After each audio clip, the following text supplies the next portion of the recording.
Hola amigos, bienvenidos a su programa Cada Familia, una Escuela.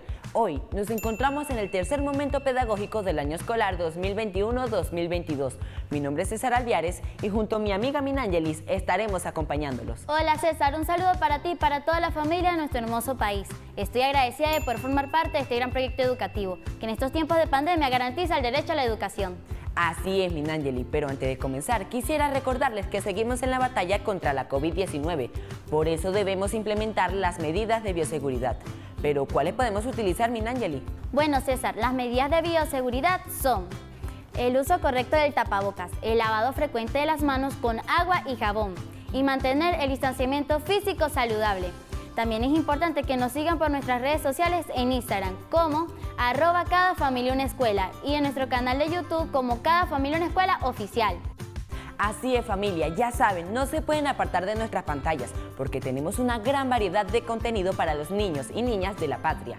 De esta manera, damos comienzo a nuestro programa con que se recuerda, que se celebra o que se conmemora un día como hoy. 21 de marzo, Día Mundial de la Poesía. El Día Mundial de la Poesía se celebra el 21 de marzo, así lo proclamó la UNESCO en noviembre de 1999, durante la reunión de la Conferencia General en París, entre otras cosas con el fin de impulsar actividades que involucren la poesía en todo el mundo y para darle la oportunidad de expresarse a los menos favorecidos. La poesía es una forma de comunicación cultural que se ha usado a lo largo de la historia como una forma de expresión para manifestar su sentir.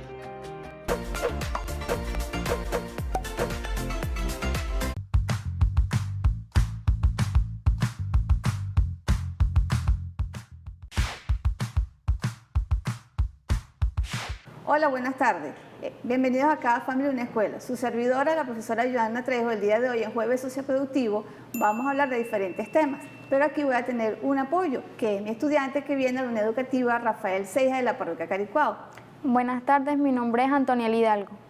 Antonelli, hoy vamos a desarrollar un tema muy bonito. Como venimos de vacaciones, ¿verdad? Que hemos descansado y todo esto, de repente comimos cosas que no debimos, que tenemos que aprender a comer bien, ¿verdad? Sí, tener una dieta balanceada. Una dieta balanceada. Entonces, ¿qué es lo primero que tenemos que definir? ¿Qué es la salud familiar? Aquí tenemos que integrar a toda la familia, tenemos que aprender cuáles son los alimentos y cuáles son los nutrientes y de qué forma tenemos que conservar los alimentos. Profe, ¿qué es la salud? ¿Qué es la salud, hija? Simplemente la salud es aquella donde uno tiene que tener salud física, uno tiene que estar bien por dentro y por fuera. Eso es lo importante. Después que tenemos que tener claro qué es la alimentación. La alimentación son los tipos de alimentos, como observamos aquí en la mesa, los tipos de alimentos que nosotros tenemos que consumir en el desayuno, en el almuerzo y en la cena. Después tenemos que saber qué es una nutrición. La nutrición es aquella que se da una vez que nosotros estamos ingiriendo alimentos dentro de nuestro cuerpo, eso se va a distribuir, se va a transformar, ¿ok? Sí. Después que vamos a hablar de la importancia. ¿Tú tienes claro cuál es la importancia de la alimentación? Ok, yo te voy a ayudar. ¿Cuál es la importancia de que tú comas bien? ¿Por qué crees tú que tienes que comer bien?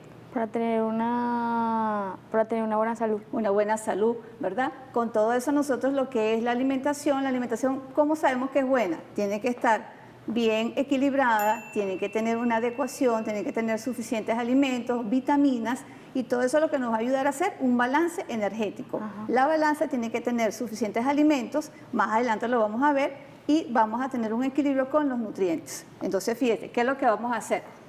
Ayúdame, aquí vamos a trabajar y vamos a señalar cómo se hace un menú, ¿ok? ¿Cómo se hace un menú? Lo primero que tenemos que tener claro es cuáles son los porcentajes que nosotros tenemos que manejar dentro de los nutrientes. Aquí tenemos que los carbohidratos llevan un 55%, las grasas tienen un 30%, ¿Y cuál es la otra? Las proteínas, un 50%. Un 15%, ¿verdad? Entonces, fíjense, después de eso tenemos que aprender a cómo vamos a distribuir nosotros las comidas. Como observamos aquí primero que nada tenemos las frutas, las verduras, las ensaladas y los lácteos y el pan se pueden comer diario. Luego tenemos lo que es el pescado, la carne, entre otros, que lo podemos hacer de 3 a 4 veces. Luego tenemos lo que son los huevos, no pasarse de 4 unidades como tenemos allí, no podemos comer más de 4 unidades a la semana. Y también tenemos lo que son el arroz, la pasta, las papas, de 2 a 3 veces por semana. Nosotros teniendo bien esto, lo vamos a hacer en una escala bien nutritiva. ¿Qué es lo que nosotros vamos a hacer? ¿Qué es lo primero que vamos a pegar, Antonelli? ¿Verdad? Aquí nosotros nos vamos a representar la familia con el niño y tenemos que hacer un buen desayuno. ¿Qué es el primer desayuno que vamos a presentar, que vamos a sugerir? Jugo con arepa y fruta. ¿Qué tenemos aquí? Aquí estamos cumpliendo, ¿verdad? Con la parte de los carbohidratos, tenemos vitaminas y tenemos los minerales. Luego, ¿qué tenemos? Hay que hacer una merienda. Ustedes dirán, ¿pero por qué merienda? Según el Instituto Nacional de Nutrición, debemos ingerir de 5 a 6 comidas, pero nosotros tenemos que hacerlas en pequeñas porciones. Después tenemos la merienda. La merienda, que son frutas. Que son frutas, ¿verdad? Luego que tenemos unas horas que han pasado, vamos con el almuerzo, que es la comida más fuerte. Sopa con pasta y jugo. Fíjense, aquí ya estamos dando mucho más fuerza a lo que es la parte de los carbohidratos, que tenemos la pasta. Tenemos la merienda. Que es el yogur y las galletas. Tenemos el yogur y las galletas, que estamos haciendo un balance. Y luego tenemos la cena, que es pan y jugo. Fíjense, aquí lo que estamos mostrando es lo importante que es hacer una buena alimentación, y esto se hace diario. La idea es no repetir las comidas para que en verdad todos los muchachos, y niños y niñas sean unas personas de salud. En la parte adulta tenemos que tener cuidado porque nosotros sí tenemos que comer distinto. Porque nosotros, por ejemplo, en las noches no vamos a comer tantos carbohidratos porque nos cae mal. En cambio, a los muchachos, ¿tú comes hamburguesa de noche? Sí. ¿Sí? ¿A qué hora? A la 1 de la mañana. Ajá, ¿tú crees que eso está bien? No. ¿Por qué? Porque te hace engordar, ¿verdad? Sí. ¿Por qué? Porque resulta que las carnes, porque cuando uno termina de comer y uno se acuesta a dormir y no hace el procedimiento. Exacto, porque si uno se acuesta a dormir no estás quemando las energías. Cuando hablamos de la balance energético, sabemos que hay que saber que uno come y debe quemar las calorías. Pero si no lo haces, te acuestas a dormir, entonces viene cuando uno engorda o se siente mal, su metabolismo cambia y eso es lo que hace daño. Fíjense, aquí tenemos que pensar siempre cuando nosotros vamos a comer. Por eso es que es importante que se haga en familia. ¿Sí? Entonces, fíjense, ¿qué tenemos nosotros que ver aquí? Siempre, obviamente, cuando vamos a trabajar con alimentos, vamos a siempre a tener las manos limpias, vamos a hacer todas esas partes, ¿verdad? Y aquí, ayúdame aquí mi corazón. Aquí es muy importante, vamos a hablar de la conservación de los alimentos, que lo vamos a hacer más adelante, ¿ok? Aquí vamos a explicar con lujo de detalle con otros invitados, los cuales vamos a explicarles. Luego tenemos conservación de alimentos al seco. Los alimentos secos son el arroz, tenemos la harina, la cual eso lo vamos a hacer en envases que tienen que estar herméticos, sin huecos, para que eso se conserve en un tiempo para poderlo usar. Luego tenemos lo que es otro tipo de método, que es lo de hervir la leche. ¿Qué sucede si nosotros no hacemos esto? ¿Qué enfermedad se nos da? La gastroenteritis. La gastroenteritis, ¿verdad? Eso es un daño del estómago. Quiere decir que cuando uno saca las cosas de la nevera, tiene que tener mucho cuidado de no ingerirlas si son alimentos ya precocidos. Profe, ¿y qué pasa si uno come así saliendo uno saca el alimento de la nevera? Te puedes enfermar, hija. Y entonces da esta enfermedad, que es la que estamos hablando, ¿verdad? De la gastroenteritis. ¿Qué sucede? Esta enfermedad se da porque la comida dentro de la nevera adquiere unas enzimas o unos microorganismos que si no los quemamos con el calor, nos puede hacer daño.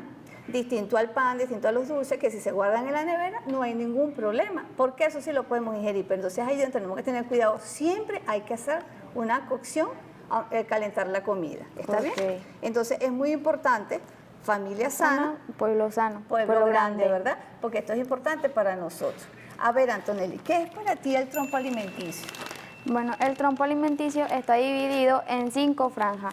La franja amarilla son los carbohidratos, tales como cereales, granos y tubérculos. La franja verde son las frutas y las hortalizas. Se caracterizan por contener vitamina A y C. La franja azul son las proteínas.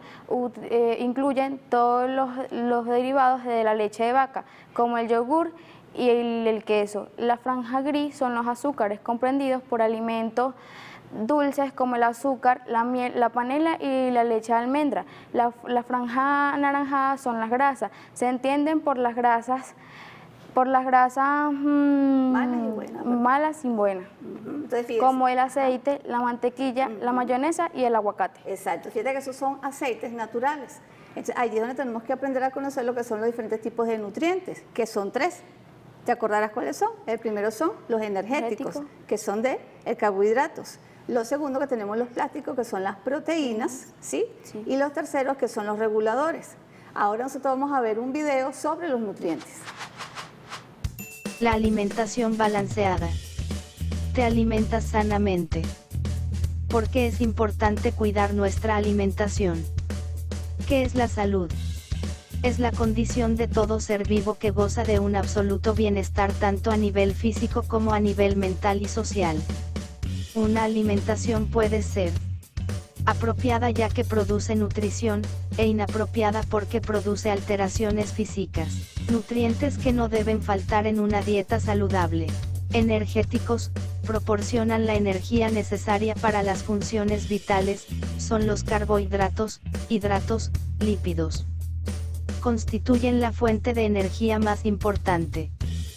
Plásticos, forma las estructuras de los distintos órganos y tejidos del cuerpo.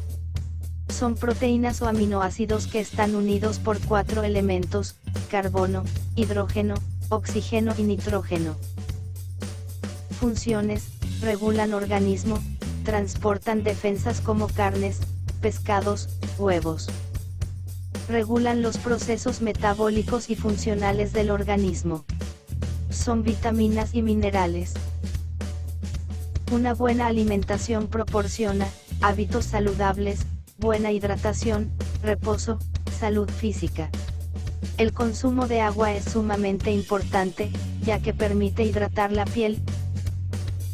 Para una buena alimentación debemos recordar: desayuna como un rey, almuerza como un príncipe, cena como mendigo. Las 3 comidas diarias son desayuno, el almuerzo y la cena, deben ser siempre balanceadas. Recuerda hacer tu menú alimenticio sano y nutritivo. Fíjense, lo que vimos en el video es sumamente importante, Antonelli, conocer los tipos de nutrientes. ¿Por qué? Para beneficio de nosotros y saber exactamente hacer un balance. ¿Tú crees que es importante conocer esto junto con el topo alimenticio? Sí. ¿Por qué? Porque nos da una dieta balanceada y nos alimentamos bien. Entonces, fíjense, para ampliar eso, vamos a ir a un segundo video que va a tratar sobre el topo alimenticio.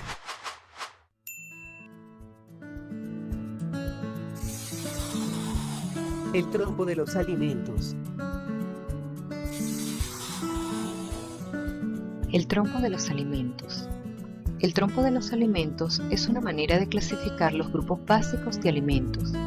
Fue creada por el Instituto Nacional de Nutrición en el año 2007, con el fin de promover el consumo de productos autóctonos y una alimentación saludable en la población venezolana. Está constituido por 5 grupos de alimentos, ubicados en franjas de diferente color, así como por el agua y la actividad física.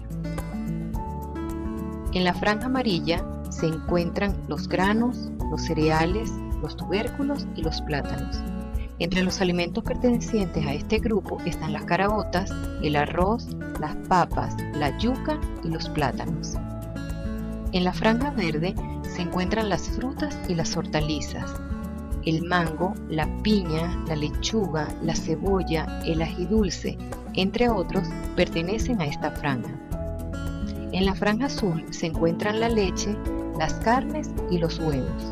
Los alimentos pertenecientes a esta franja son la leche y sus derivados, las carnes rojas y blancas como las de cerdo, pescado y pollo, así como también los huevos de gallina y de codorniz. En la franja gris se encuentran los azúcares, conformados por el azúcar, la miel y el papelón. En la franja anaranjada están las grasas y los aceites vegetales. Entre los alimentos de este grupo están las margarinas y los aceites vegetales como el de girasol, maíz, ajonjolí, soya y oliva. Y para finalizar, en la cuerda del trompo se encuentran el agua y la actividad física, que son el complemento para una mejor calidad de vida. Una alimentación balanceada beneficia a la mente y el cuerpo. Vive sano y come sano. Gracias por aprender.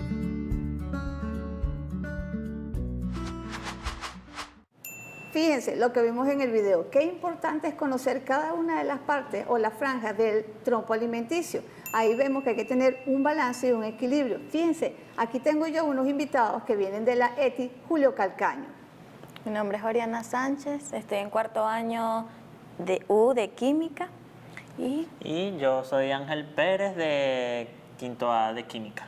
Ellos nos van a ayudar a entender cuáles son los métodos, los tipos de conservación de alimentos. Cada uno de ellos, aunque la idea es que lo profundicemos, que al final vamos a pasar un video, el cual usted lo va a entender, los muchachos nos van a demostrar aquí cada uno de ellos. Empezamos por el primero. Este es el método de cambio de atmósfera o al vacío, que se cambia el producto principal a otra atmósfera para minimizar los enzimas y los microorganismos que descomponen el alimento. Este es el del aceite, el que literalmente está inversamente proporcionado por el aceite para que la comida no se dañe. Vamos a poner el ejemplo del atún, de que cuando nosotros lo destapamos vemos que está como grasoso. Eso es el aceite que está a los bordes para que la comida se mantenga sin los microorganismos. Ajá, fíjate también que ahí también podemos usar el agua o la sal. ¿Eso es otro tipo de método? Sí. Sí, ¿verdad? Claro, También porque el mantiene vinagre. la comida. Ajá, el vinagre, que también nos sirve para conservar. Si tiene una fecha de expedición, si ustedes se dan cuenta, en las latas aparecen fecha de emisión y fecha de expedición. Eso es muy importante siempre leerlo, ¿sí? Claro. Ok, fíjense, ella habla de lo que es la parte del envasado. Esto hay que saberlo. ¿Cómo se llama este método? Esterilización. ¿Me lo pueden explicar? Sí, la esterilización es que se somete el alimento o el frasco donde va el alimento a temperaturas mayores de 120 grados centígrados. Y lo que hace es matar los microorganismos para evitar la descomposición del alimento que va ahí. Fíjense, muchachos, aquí se hace una pregunta y los estudiantes también se la harán. Si nosotros congelamos, ¿eso sería un método? Sí, es un método porque a partir de entre los 0 y 10 grados, hace que los microorganismos literalmente se congelen y hace que no avance lo que sería la descomposición. ¿Yo puedo sacar una comida y comerla? No, tiene que primero descongelarla. Tiene que haber un proceso porque de fíjate que hay dos términos, está la congelación y está la refrigeración. Sí. Ahí tenemos que establecer esa diferencia. Sí. Por eso nosotros referimos estas torticas de arroz. Eso es método de cocción, que es que se somete el alimento a temperaturas mayores a 180 grados, que hace que los microorganismos y las bacterias mueran. Exacto. Para que tenga una vida útil más larga. Entonces fíjense, cuando en el trompo lo vimos, que hay diferentes tipos de alimentos, está el pan, están los dulces, que lo vemos aquí como el chocolate. Esos son alimentos que podemos ingerir, lo metemos un ratico en la nevera y lo podemos sacar. Eso sí lo podemos comer. Pero esto, por ejemplo, las comidas precocidas, si están dentro de la nevera, ¿qué sucede? Tenemos que sacarlas y no las comemos. Claro. No, se descongelan, se tienen que descongelar primero. Se descongela o se van a calentar, porque ellos, como dicen ustedes, tienen ya unos microorganismos, los cuales nos pueden hacer daño a nosotros. Entonces, por eso es que es muy importante conocer cada uno de estos métodos, ¿ok? Entonces, nosotros ahora, de aquí, muchachos, ¿qué les queda? ¿Cuál es la importancia de nosotros conocer todo esto, el trompo alimenticio, lo que es los diferentes tipos de métodos? Bueno, es importante porque así sabemos qué es lo que estamos consumiendo y cómo podríamos hacer para que la vida útil de lo que consumamos sea más larga y más duradera. Aparte que, no sé, mi opinión es que nuestro conocimiento se expande y bueno, así sabemos qué es lo que estamos comiendo y por las razones de por qué en las latas hay aceite. Exacto, entenderlo, ¿verdad? Exacto. Porque ¿qué sucede? Nosotros venimos de estas vacaciones que fueron largas, entonces nosotros ingerimos mucha comida, pasamos de diferentes tiempos y resulta que acontece que nosotros comemos y nos acostamos, comemos y nos quemamos calorías. ¿Qué sucede cuando no quemamos las calorías? Terminas engordando o hasta con sobregrasa. Ok, ¿verdad? Te queda sobre la grasa. ¿Y qué sucede con eso? Si yo como un cochino precocido y lo dejo ahí, ¿qué sucede? Se va descomponiendo poco a poco. ¿Y si yo me lo como? Se enferma. Ingiere las bacterias que tiene el Buen cerdo. punto. Fíjate, nosotros vamos a ingerir esa bacteria y ahí es lo que da, hace rato lo hablamos, lo que era la gastroenteritis. Y eso daña el estómago. Entonces hay personas, fíjense también muchachos, que es importante que todos lo sepamos, los adultos tenemos que comer de una forma y los niños y los adultos de otra. El Instituto Nacional de Nutrición sugiere que los adultos en las noches tenemos que comer vegetales, tenemos que comer verduras que no nos hagan engordar. En cambio, ustedes tienen todavía esa ventaja. Ustedes de noche pueden comer, por ejemplo, ¿qué cenan ustedes? Bueno, yo al menos en mi casa, arepa. Arepa o pan. Pan. ¿Qué más? Panquecas también. Panquecas, ¿verdad? Entonces, más que todo carbohidratos. Carbohidratos, pero eso es bueno para ustedes porque ustedes están en proceso de crecimiento. En cambio, nosotros los adultos hay ciertas cosas que nos hacen daño.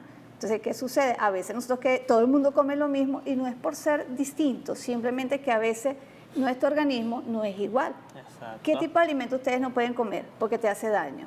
Oye, por lo menos si comes demasiado, por decirlo así, chocolate, ahí viene una sobredosis de azúcar y te puede dar, ¿cómo se le dice esto? Diabetes. Diabetes, ¿verdad? ¿Y tú? También un consumo excesivo de grasas, de lípidos, no es correcto. Exactamente, porque fíjate, ¿qué sucede con el chocolate? El chocolate es muy bueno, pero hay que comerlo en pequeñas porciones. Les hago una pregunta, ¿el azúcar es dañino? Hasta cierto punto. Hasta cierto punto, ¿por qué? Porque si comes demasiado azúcar, como dijimos anteriormente, te puede dar la diabetes. Pero en cierta parte es bueno comerlo porque es lo que nos da energía en el cuerpo. O sea, por lo menos lo que es los músculos gastan ese azúcar y la convierten en energía. Entonces, es muy importante que todos, como vemos aquí alguna representación de los alimentos, nosotros en casa utilicemos una tabla nutricional la cual nos ayude a ver cuáles son las calorías. Aunque nos digan que nosotros somos quisquillosos, agarrar lo que está escrito en las etiquetas y ver la cantidad de calorías, la cantidad de vitaminas que tiene, eso hay que hacerlo para beneficio de todos. No porque uno sea, ay, sí que se la da de que quiere comer más o menos, no, simplemente que hay que nutrir nuestro cuerpo. Eso es sumamente importante. Ahora vamos a ver un video para ampliar mucho más lo que son los métodos de conservación de alimentos. Hola, a continuación vamos a conversar sobre los métodos artesanales de conservación. Desde tiempos muy antiguos, el ser humano ha empleado el fuego o frío para tener el proceso de descomposición de los alimentos. Al cocinar tenemos la acción de las enzimas y de los microorganismos, haciendo a los alimentos más seguros para el consumo humano. Sin embargo, la simple cocción no garantiza su calidad por largos periodos. Solo cocinar los alimentos no es suficiente. La necesidad de conservar los alimentos ha permitido el perfeccionamiento de distintos métodos de tratamiento bastante eficientes para diversos tipos de vegetales y carnes. Para esto se le puede aplicar frío, calor, conservantes, químicos o una combinación de varios métodos. El frío generalmente implica refrigeración o congelación. El calor está presente en muchos métodos de procesamiento, como la pasteurización, la esterilización, el secado o deshidratación. La cantidad de agua se refiere a la cantidad natural de agua que posee un alimento. Los alimentos con menor cantidad de agua son menos propensos a descomponerse por causa de microorganismos y tienen menos cambios químicos indeseables durante su almacenamiento. Por esta razón, los llamamos frutos secos. Suelen ser alimentos de larga vida. Se pueden hacer varios cambios en las recetas para alterar la cantidad de agua o el pH de un alimento. Por ejemplo, agregar azúcar o sal puede reducir la cantidad de agua, mientras que añadir un ácido, vinagre o limón puede hacer el pH más bajo. Las conservas son aquellos productos que se elaboran para conservar la inocuidad de los alimentos, para que podamos consumirlos posteriormente. Ejemplos de conservas son los encurtidos, mermeladas, jaleas, compota, pasta de tomate, frutas deshidratadas, licores, enlatados en general. Al pensar en el procesamiento de vegetales se debe tener en cuenta que el consumo de alimentos frescos es lo más recomendable, ya que el proceso de conservación reduce parte de su valor nutritivo, restándole calidad nutricional. Por ejemplo, al hervir una verdura se descomponen sus vitaminas, quedando buena parte de los nutrientes en el agua de la cocción. Quien pretende iniciar un emprendimiento socioproductivo en alimentación requiere una comprensión básica de las diversas técnicas de conservación antes de diseñar el proyecto. Fíjense, regresamos de este video al cual nos muestra cada uno de los tipos de métodos de conservación de alimentos. Muchachos, tenemos que aprender junto con los que estamos acá en cámara, cómo nosotros tenemos que, en la parte diaria, en nuestras casas, cómo hacerlo. Les hago una pregunta, ¿qué sucede si se va la luz? ¿Cómo hacemos? Explíquenos eso, ayúdennos. Bueno, hay diferentes tipos de métodos de conservación para esos casos.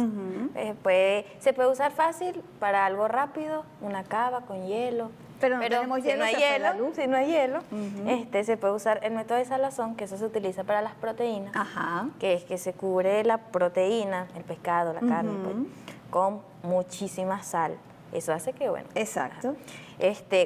Los vegetales se puede usar el método de la del vinagre, de la vinagreta, que se cubre con vinagre. Y si es con fruta, puede ser un jarabe simple, que es azúcar y agua, y se cubre la fruta con el azúcar y el agua, y eso permite que se conserve por más tiempo. Excelente. ¿Cuál sería otro método? También puede ser a través de, como lo dijimos anteriormente, a través del método de seco, que ponemos, por decirlo así, la carne en un envase, le echamos lo que es el vinagre, y eso luego se tapa para que la carne por lo menos se conserve durante unas horas.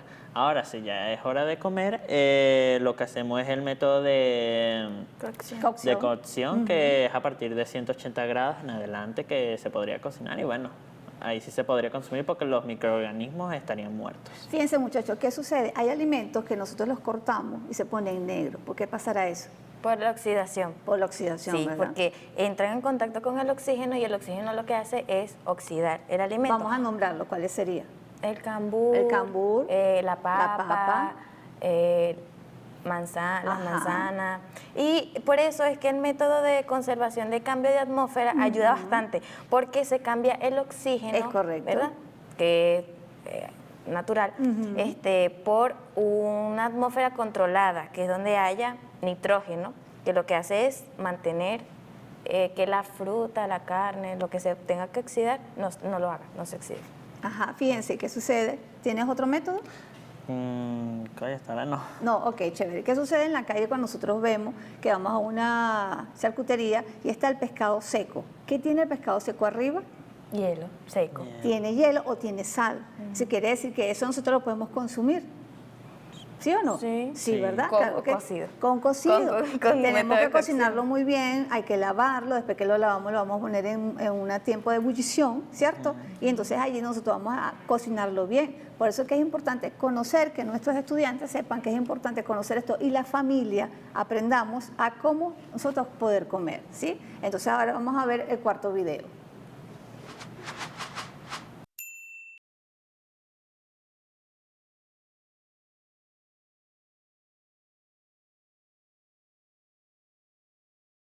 La parroquia La Pastora, donde visitaremos la Unidad Educativa Nacional Esteban Gil Borges, uno de los 24.000 centros educativos que, como parte del plan Cada Familia Una Escuela, mantiene activo el plan de alimentación escolar. Pasen adelante, bienvenidos a su casa. Organización, insumos y voluntad les permitieron implementar estrategias para adaptarse a la nueva dinámica y cumplir con la misión. Esto demanda a la escuela un mayor esfuerzo. Los rubros del huerto escolar ofrecen lo necesario para sazonar los alimentos, mientras que las cocineras ponen especial atención a las medidas sanitarias. Principalmente la prevención está en el aseo, de llegar, lavarnos nuestras manos, usar los implementos para antes de entrar hacia el comedor, obviamente usar nuestros gorros, tapabocas, lavarnos las manos y colocar nuestros guantes. Luego entramos, buscamos todos los alimentos que se van a realizar, y entonces hacemos la elaboración con distintos menús al día. Entonces, por lo menos en este día estamos realizando arroz con pollo. Obviamente que como la matrícula es grande, nosotros preparamos el arroz por cantidades, todo dependiendo de la matrícula, y luego hacemos el pollo y lo unimos todo. Somos nosotras las que estamos encargadas del huerto, donde tenemos ají, tenemos cebollín, tenemos varias hierbas, aparte de lo que es cocina, también para hacer té, con, por ejemplo, el toronjil, el malojillo. Tenemos todas nuestras mesas bien colocadas con los aliños y nos usamos de allí. Qué interesante lo que vimos en el video. Esto es gracias al gobierno, que a las madres y los padres, representantes, colaboradores que tienen que aprender a manipular los alimentos. El Instituto Nacional de Nutrición dicta un curso, el cual los prepara a ellos. Fíjense, muchachos, es interesante ver cómo ellos se visten, la manera que es la bioseguridad que tenemos que mantener. Ustedes se han dado cuenta que utilizan bandejita, ¿verdad? De una manera que van sirviéndole a cada estudiante, van al comedor y utilizan eso de una manera bien pulcra, ¿sí? Ustedes lo han visto, que en sus liceos están los liceos y están las escuelas técnicas. En la escuela técnica tenemos los horarios integrales y en los liceos tenemos doble turno. Hay unos que tienen desayuno, almuerzo y merienda y otros que no. Pero lo importante de todo esto, para ir cerrando, muchachos, que es aprender a comer. Que no se nos olvide a los muchachos y que aprendamos esto. ¿Qué conocemos nosotros de la programación alimenticia? ¿Qué les pareció a ustedes eso? Bueno, a mí me ha parecido algo muy útil, ya que hay estudiantes con bajos recursos. Exactamente. Hay estudiantes que viven lejos, entonces no tienen el tiempo para trasladarse a su casa a comer, y eso ayuda bastante en esos casos. Ángel. Por lo menos a mí también me ha beneficiado mucho porque vivo, digamos, medianamente lejos, y entonces me ha servido demasiado el comedor. Ok, entonces fíjense, esto es bueno para la salud mental, para todo, porque ¿qué sucede? Si nosotros no comemos bien, estamos débiles, no hay rendimiento, entonces ustedes se duermen, ustedes no se dan cuenta que hay muchachos que les sucede eso, por lo que acaba de decir Oriana. Tenemos bajos recursos y gracias al gobierno nosotros podemos ayudarlos a ustedes en ese aspecto. Y a veces, ¿qué sucede? Hay madres, como sucedió en el tiempo de pandemia, que tuvieron que ir a los colegios y buscar la manera de cómo hacernos llegar esos alimentos. De verdad que muchas gracias a ustedes, muchachos. Gracias, Oriana. Gracias a Ángel, el profesor Ángel, el profesor Alexis, el cual, y la profesora Deyanira, y mi alumna bella, preciosa, que se llama Antonelli, que es de Rafael Ceija. Muchísimas gracias a todos. Bye, bye. Despídense, muchachos. Chao.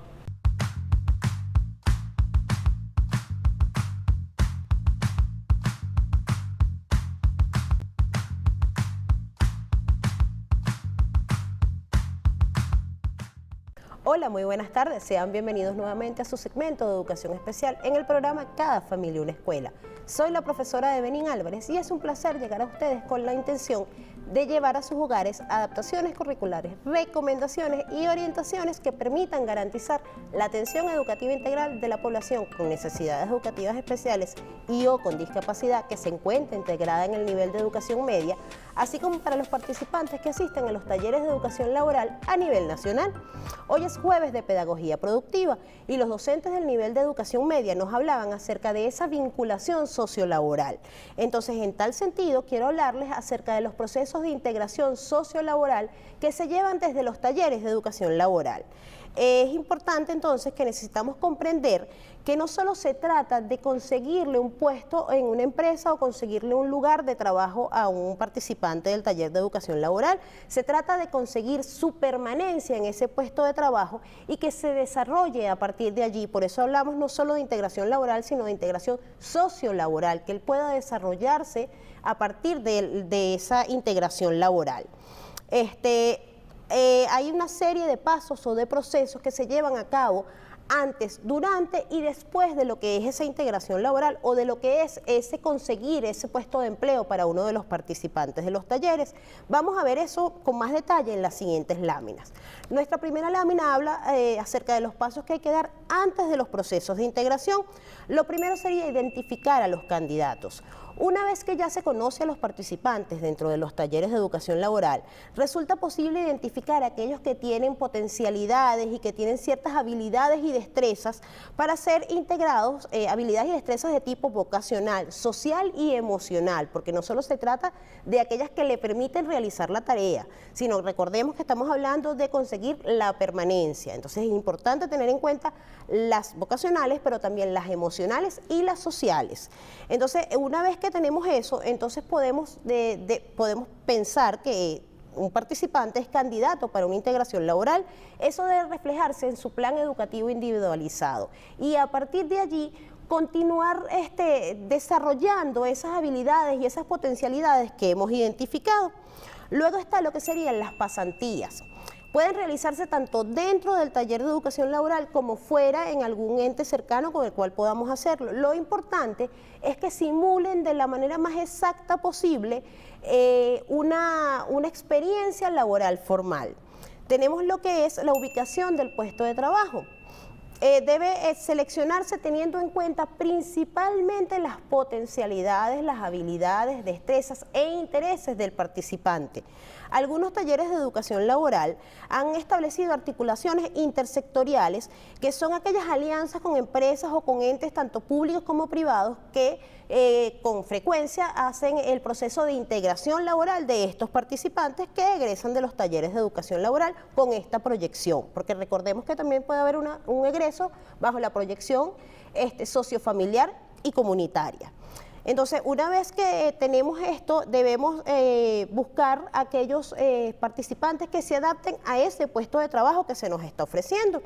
Y luego, bueno, viene un proceso de simular entrevistas, simular el llenado de fichas, en el cual se recomienda que desde el taller laboral se hagan estas simulaciones para que los jóvenes puedan familiarizarse con este procedimiento. Recordemos que es algo que nunca han vivido. Esto además será significativo, muy importante para la población con la condición de autismo, ya que ellos requieren eso que llamamos anticipación. Si realizamos un simulacro de entrevista, ellos pueden tener más claro y estar más tranquilos a la hora de ir a una entrevista real. Vamos a ver ahora la siguiente lámina. ¿Qué podemos hacer durante el proceso de integración laboral? Es decir, cuando ya tenemos el candidato para el puesto de trabajo y tenemos el puesto de trabajo. Lo primero que se recomienda es que el personal del taller de educación laboral se convierta en apoyo, tanto para el participante como para las familias e inclusive para ese empleador. Es importante que sepan que estamos allí para resolver dudas, para contestar a inquietudes, para ser una fuente de información y una fuente de apoyo para cada uno de los involucrados. Recuerden que nosotros tenemos herramientas que quizás ellos no tienen. Lo otro es realizar charlas de sensibilización. En estos espacios donde vamos a integrar jóvenes desde el punto de vista sociolaboral, es importante realizar charlas. Realizar las charlas de sensibilización a través de las cuales podamos mostrarle a esas personas que estarán trabajando constantemente con este participante, cuáles van a ser esas necesidades, esas particularidades y esas potencialidades que tiene este participante. Lo otro es orientar en materia legal tanto a la familia como al participante y a este empleador acerca de lo que son los deberes y derechos, siempre haciendo énfasis en que existen ambas cosas. Antes de continuar con el resto de la información que hemos preparado para el día de hoy, queremos invitarlos a ver nuestro video tutorial de lengua de señas venezolana de la mano de la profesora Yolibel Aponte. Hola familia, para el día de hoy tenemos las siguientes palabras claves: trabajo, integración laboral, leyes de trabajo, apoyo.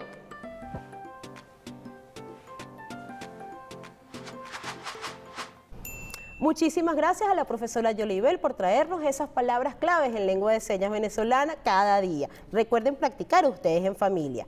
Vamos a continuar viendo y explorando a grosso modo lo que es ese proceso de integración laboral que se lleva desde los talleres de educación laboral a nivel nacional. Vamos a ver nuestra siguiente lámina. ¿Qué hacer luego de que se ha dado ya ese proceso de integración? Una cosa muy importante que debemos tener todos en cuenta son las visitas de seguimiento. Al principio pueden ser visitas muy frecuentes, quizás una vez a la semana, pero a medida que vemos que ese proceso de integración sociolaboral se va llevando de buena manera, lo ideal es ir espaciando las visitas. Pero se recomienda que se mantenga siempre la posibilidad de hacer una visita de seguimiento. Lo otro son las intervenciones especiales, bien sea por solicitud de este joven que egresó del taller por una integración laboral, por solicitud de este empleador o por solicitud de la familia. Es importante que estemos allí cuando se nos haga ese llamado para pedir orientación. aunque no siempre podremos estar para aquellos participantes que tienen más tiempo de haber egresado, en la medida que sea posible es importante tratar de dar respuesta, porque eso va a ayudar a que la relación entre ese empleador y el taller de educación laboral se fortalezca. Ellos van a sentir que entonces tienen una mano amiga, alguien que les apoya si se presenta alguna situación particular. Lo otro que es recomendable es llevar registros de cuáles fueron las integraciones, en qué fecha se realizaron, cuándo se realizaron las entrevistas, esas intervenciones especiales, quién las solicitó, por qué las realizamos, cuándo las realizaron y cuál fue el resultado. Eso será significativo para futuros procesos de integración laboral. Y ciertamente hay muchas variables que nos cuesta mucho definir, abordar, controlar, pero en la medida en la que sigamos un poco estas pautas, es más probable que la cosa fluya de la mejor manera posible y que el joven pueda permanecer en este puesto de trabajo. Y bueno, así hemos llegado al final de nuestro segmento de educación especial por el día de hoy, esperando que la información que hemos compartido con ustedes les sea de ayuda. Y por supuesto, recordando siempre que ser diferente es algo común.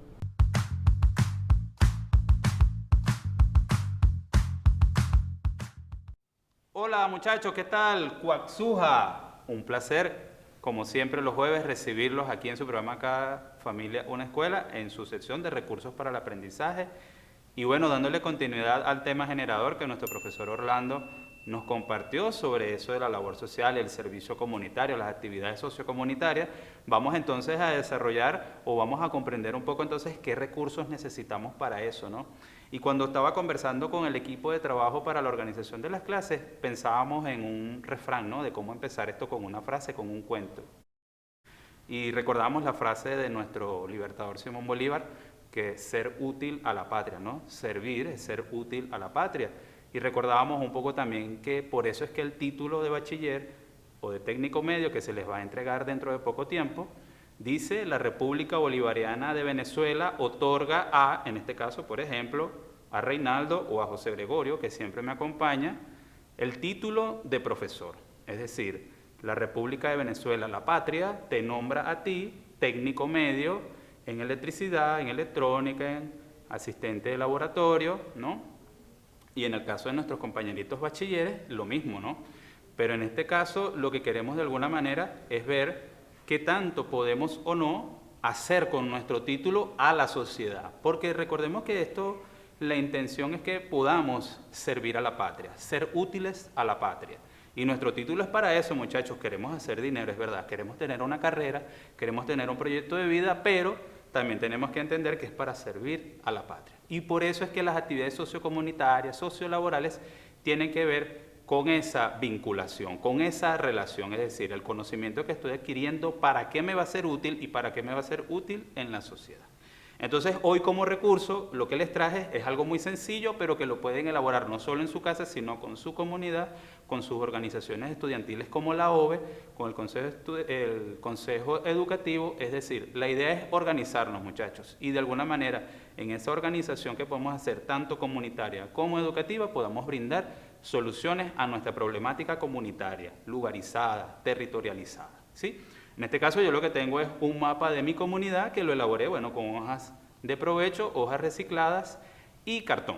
Pega y bueno, le quise colocar una cinta de colores, aunque está un poco deteriorado porque les recuerdo, muchachos, también soy profesor en aula y entonces en talleres y tengo que estar con los muchachos trabajando. Entonces algunos de los muchachitos que también me siguen en Instagram han visto estas clases que de alguna manera siempre lo estoy utilizando y bueno, les pido disculpas que esté un poquito deteriorado, pero es porque lo uso, ¿no? Lo estamos utilizando y no es nada más para que esté frente a la cámara. Bueno, en este caso les hago el ejemplo con el mapa o el plano de mi comunidad, que lo que viene a hacer es una referencia para comprender el espacio geográfico, ¿no? El espacio lugarizado, territorializado, comunalizado, parroquia, municipio, sector en donde yo me encuentre y de alguna manera me permita evaluar lo que voy a hacer. Si voy a realizar actividades en donde me pueda organizar con mi comunidad, con los estudiantes a través de la Organización Bolivariana Estudiantil, a los cuales he visto mucho en Instagram, me permiten entonces hacer diagnóstico, es decir, yo puedo tener un mapeo desde la escuela, por ejemplo, hasta mi casa y de mi casa a la casa de mi tío o a la casa de mi abuela y ver qué situaciones hay allí. En el caso de los estudiantes de escuelas técnicas que tienen una mención definida, pueden con su conocimiento, ¿verdad?, con esas herramientas que ellos tienen, utilizarlas como instrumento, como armas para darle solución a los problemas comunitarios. Y en el caso de los estudiantes que son bachilleres, no importa, porque también tienen un conocimiento y tienen una inquietud. Y qué mejor momento que el campo comunitario, qué mejor ambiente que el campo comunitario para que desarrollen si esa inquietud que tienen por aprender o saber algo es lo que realmente nos gusta.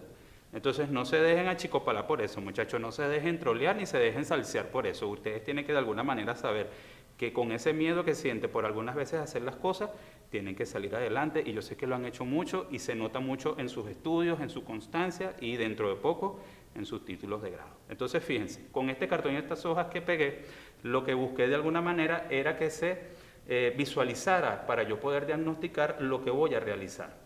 Si yo voy a hacer, por ejemplo, los de electricidad, voy a hacer un mantenimiento, voy a ver en qué condiciones está el cableado eléctrico, si a lo mejor es un problema de tomacorrientes en algunas de las casas de mis vecinos o de mis familiares, algunos bombillos quemados, podríamos también hacer actividades de reparación de bombillos ahorradores, sustitución de bombillos, podríamos también hablar de limpiar esos desagües de esas aguas servidas, también que recuerden que cuando es periodo de lluvia o cuando hay esas lluvias que están viniendo atemporales, puede que por estar el sistema de aguas servidas dañado o obstruido, tapado, genera alguna inundación o algún desbordamiento de esas aguas servidas, y eso también ocasiona problemas de salud, diarreas, ¿no? Entonces son cuestiones que tenemos que ir previniendo. Nuestros muchachos, ustedes que están allá en la casa, sus muchachos, hablo a los padres, también es un poco vincularlos con la sociedad, ¿no? Y aunque parezca mentira, una hoja y un pedazo de cartón puede marcar la diferencia a la hora de organizarnos. Y este recurso lo que está buscando es demostrarles a ustedes que un dibujo sencillo puede llevarlo a mucho. El conocimiento que están adquiriendo en su proceso de formación, desde saber utilizar un ramplú hasta cómo atornillar o hacer una tuerca, puede marcar la diferencia en la casa de un abuelito, de un hospital, de un ambulatorio, de una iglesia, hasta de algún comerciante que necesita de nosotros para poder servir a la patria. En ese sentido, nosotros vamos a considerar que el recurso más importante que tenemos para desarrollar nuestro tema generador de hoy son ustedes y somos nosotros. El mejor recurso, el mejor talento somos nosotros, muchachos, los seres humanos, nosotros los venezolanos, que con nuestro amor, nuestra dedicación, siempre estamos pensando en mejorar, en ser mejores. Eso de decir Venezuela potencia, la Venezuela productiva, lo que se busca, muchachos, es de que seamos mejores humanos, mejores seres humanos, mejores venezolanos. Entonces, un mapa sencillo, con el conocimiento que tienen en sus áreas de formación, es vincularlo social, comunitaria o laboralmente para hacer una mejor Venezuela. Muchachos, un placer haber compartido nuevamente con ustedes. José Gregorio también le encanta estar con ustedes aquí. Nos vemos entonces en un próximo encuentro. Hasta el próximo jueves. Chao, muchachos. Chelina. Bueno, familia, hemos llegado al final de nuestro programa. Quiero agradecerle a cada uno de los profesores por acompañarnos esta tarde. También quiero recordarles que nos sigan en nuestras redes sociales de Vive TV. ¿Cuáles son, César? Las redes sociales de nuestro canal son en Instagram como @ViveTVOficial, en Facebook como Vive Televisión, en Twitter como @ViveTVOficial1. También nos puedes seguir en nuestro canal de YouTube como Vive TV Oficial. Pero cuéntanos, Minangelis, ¿qué más tenemos? También pueden sintonizarnos en nuestro horario de lunes a viernes, de 8 a 9 y de 2 a 3 de la tarde. ¿Por dónde? Por nuestro programa Cada familia, una escuela.